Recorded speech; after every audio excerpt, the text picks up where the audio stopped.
అల్లూరి జిల్లా అరకులోయలో సిఐటియు ధర్నా చేపట్టింది. కార్మికుల పని గంటల్లో 8 నుండి 13 గంటలకు పెంచేలా ప్రభుత్వం తీసుకున్న నిర్ణయంపై తీవ్ర నిరసన వ్యక్తం చేశారు.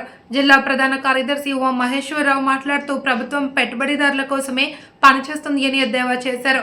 పని గంటల పెంపు అన్యాయం అన్నారు. మహిళా కార్మికుల భద్రత, కుటుంబ సమస్యలపై ఆయన ఆందోళన వ్యక్తం చేశారు. 8 గంటల పనిదినాన్ని కొనసాగించాలని చెప్పేసి ఈరోజు డిమాండ్ చేస్తూ ఈరోజు సిఐటి ఆధ్వర్యంలో నిరసన తెలియజేయడం జరుగుతుంది. రాష్ట్ర ప్రభుత్వం నిన్న అసెంబ్లీలో తీర్మానం చేశారు. 8 గంటల పనిదినాన్ని 13 గంటలు పెంచే విధంగా తీర్మానం చేశారు. దాన్ని తక్షణం రద్దు చేయాలని చెప్పేసి ఈరోజు అడుగుతున్నాం. అంతేకాదు మహిళలకి ఈరోజు వాళ్ళకి రోడ్డు మీద తిరుగుతుంటే వాళ్ళకి భద్రత లేదు. అనేక రకాలైనటువంటి లైంగిక వేధింపులు జరుగుతున్నాయి.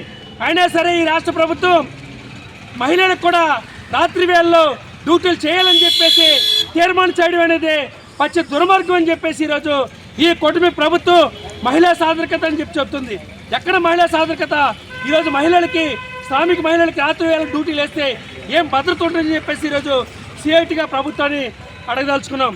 అంతేకాదు నువ్వు అసెంబ్లీలో 8 గంటల పనిదినాన్ని పెట్టుబడిదారుల లాభాల కోసం, నీ లాభాల కోసం 13 గంటలు పెంచావే, మరి ఎందుకు జీతం పెంపుదల కోసం కానీ, ఉద్యోగ పర్మనెంట్ కోసం కానీ, వాళ్ళకు మౌలిక సౌకర్యం మీద నువ్వెందుకు తీర్మానం చేయలేదని చెప్పేసి ఈరోజు మేము అడుగుతున్నాం.